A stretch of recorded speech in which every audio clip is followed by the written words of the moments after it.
just want to thank you guys all for coming out tonight. Like, the world is a bit fucked. Like, we've had some really weird news. 0 stars. I am definitely not loving this season. So I just wanted to thank the fact you guys have all come down here to laugh and enjoy the night. I mean, we've talked about some weird shit. We've laughed about the Holocaust, which feels awkward. We've laughed directly in David's face when he talked about homophobic violence and being stabbed in the arms. I really wanted to make a bombing joke just then. But so I thought I'd lighten the mood. I'm going to talk about my dead mum. No, my mum would, like, anybody else have a really, really cool mum? Yeah. So my mum was so cool. I basically grew up being Safi from Ab Fab. Like, I was such a geek. It was, honestly, I would have bullied myself. It was, my mum was so cool that in order for me to not do weed with all the other guys in my secondary school, she told me, like, just do it at home. Like, just do it at home. And so I've never touched the stuff. My favourite drug is cocaine. Yeah. Which actually, for a secondary school student, is very punchy. Like, I'm not saying I've done a lot of gear in my time, but my autobiography will be called Charlie Says. When the film Cocaine Bear came out, 8 of my friends sent me the poster. Fuck you guys.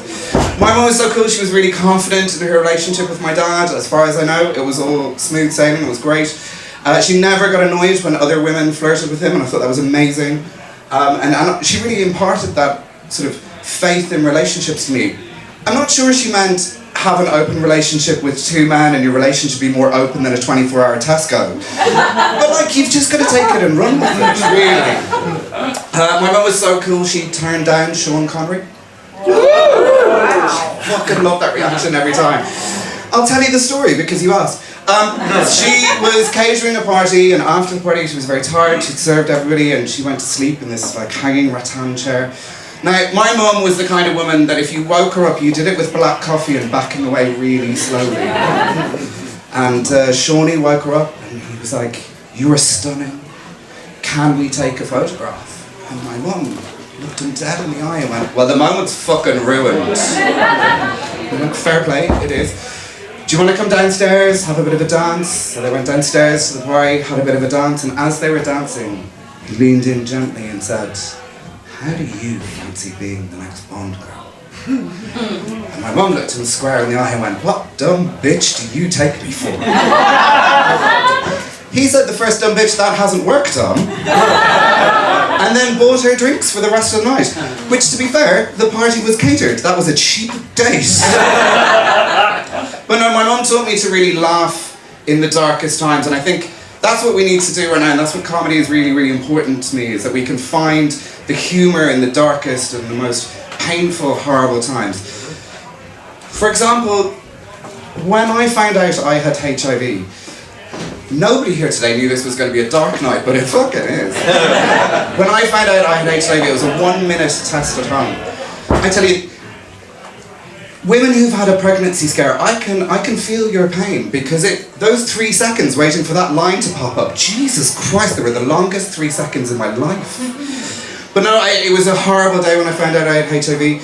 Phoned my best friend and she came and met me outside of Tate Modern, and she just gave me a massive hug.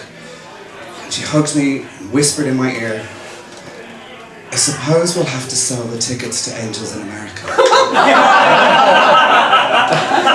Because it's about you. And I chucked her off the balcony like an annoying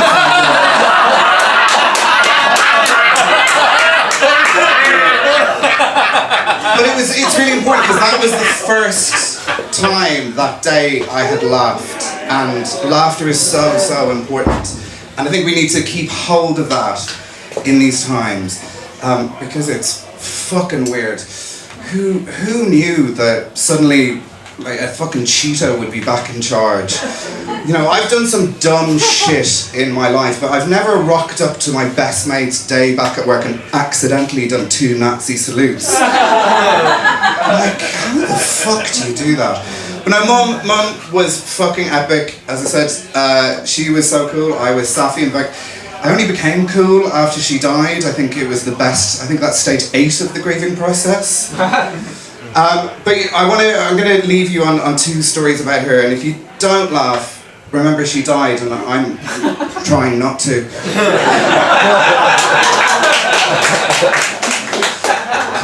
So Carl's heard these stories and he fucking loves them because he's an evil bastard like the rest of us. So my mum, she had breast cancer. You don't catch cancer, it creeps up in you like Kyle in a dark alley. Mum had breast cancer for the 2nd time and she went into hospital, and the registrar does what registrars do, and they have to take your whole medical history. Now it was her 2nd time, they'd already done a mastectomy, they were doing the 2nd one. My mum was not from Total Recall, just 2 boobs, regular woman. And he goes, can you sign this consent form? And my mum, being a cunt, and also having a lifelong tradition with my godmother, which was they would drink champagne from first thing in the morning until nil by mouth. I'm not sure that's what you're meant to do, but I'm here for it. She looks at him and goes, oh, why do I need to sign the consent form? And he's like, well, it's never happened. We're a very respectable hospital. It's never happened. It's really never happened.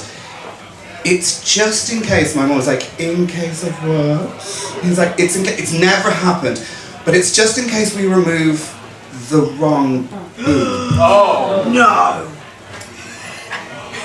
Those of you who will be good on countdown have done the maths. Mum went down to surgery with a post-it note just here saying, it's this one. Another time she was really, really sick and was doing chemo. Chemo, as a general rule, 0 stars. Do not recommend. It's not fun, other than the saving your life shite. But her chemo was so toxic, the nurses used to carry it like this, like they were afraid of it. It also looked really like cranberry juice. The giggles amongst you, I'm like, you can only tell what my mum did. She went in to the end of the day. She waited, she pushed the button, a couple of nurses came in. She just went, guys, it's happened again. And they're like, what's happened again? She said, it's leaked. And they were like, what the fuck? Already backing away from what is essentially Chernobyl in a glass. And she went, yeah, it's happened again. And it's just easier to do this. Wow! And if you want to know, so they just ran out, hit all the alarms, and if you want to know what 27 oncologists shitting themselves looks like, you should have been in that room. Just as they're all panicking, my mum does a really gentle cackle and tells them to look in the fridge, because she went to a posh hospital. And as they open the fridge, just sitting on its own, a beautiful 1 litre thing of ocean spray cranberry juice. At which point they called her a cunt and wished that she would fuck off and die. No, she didn't. Thank you very much. I've been Nick Bang.